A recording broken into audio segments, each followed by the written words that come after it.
Welcome back to DIY My Way. Many of you have asked me why I don't use safety chains along with the protective shrouds on my PTO shafts, and today you're going to find out why I don't. Now, I'm not recommending that you necessarily operate yours without chains. I'm simply going to explain to you why I have chosen not to operate mine without chains. And you can make your own decision whether my argument is sound, or let me know in the comments if you disagree with me. If you have followed my channel for a while, you've probably noticed I don't chain my PTO safety covers, either on my brush hog or my wood chipper. So why don't I? Well, first let's start by looking at how chains are supposed to be used. You hook the chain to the eyelet on the PTO shaft safety cover. Then hook the other end in the hole in the tractor PTO guard, and then rotate the safety cover clockwise to take up the slack. Likewise for the rear half of the safety cover.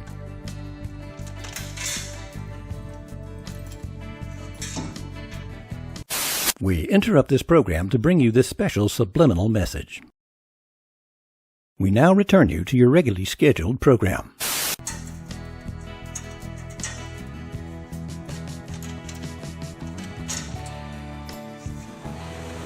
Press the clutch in and engage the PTO, then slowly release the clutch.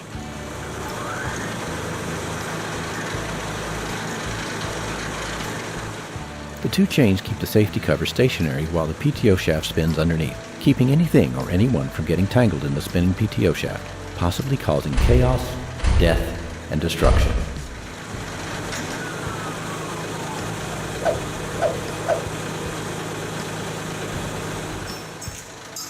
But the chains themselves introduce a hazard if one end comes loose. Like this. I wouldn't want to get whacked by that chain. And this isn't even at full PTO speed. If you're worried about my safety during this demonstration, don't be. I'm actually remote controlling the tractor from a safe distance away. Don't ask me how. But the biggest reason I don't use chains from the guard is this right here. The lightweight cover has little momentum and can be stopped by a simple touch, and even spun backwards. That's why. The key to this wizardry is keeping the sleeve bearings on the shroud properly greased and maintained. Do that, and I don't think you'll have any concerns about the shroud-free spinning. If you want to know how to grease and inspect your PTO shaft cover sleeve bearings, you may want to watch my video on PTO shaft maintenance. There's a link right here and in the video description.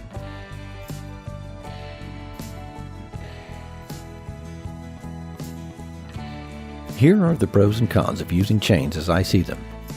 For the pros, it keeps people and things safe from the spinning PTO shaft. And as far as I can think of, that's about all, but that's the important one. It's the cons that keep me from using chains. First of which is using chains wears out the safety cover sleeve bearings much faster than if the cover is allowed to spin with the shaft. Also, the chains can get caught in brush or limbs and rip loose, which turn them into a safety hazard. The pros of not using chains are, it keeps people and things safe from the spinning PTO shaft, just like using chains. Letting the cover free spin maximizes the life of the safety cover sleeve bearings. There's no hazard from a broken chain. And finally, I have one less step to do when hooking up the PTO shaft. 2 if you count each chain as a step. As for the cons, the only one I can think of is that one doesn't enjoy the false sense of security that having safety chains may provide. So for those of you who have been curious about why I don't have chains on my shrouds, I hope that answers your questions. Leave a comment. Let me know what you think. Am I right?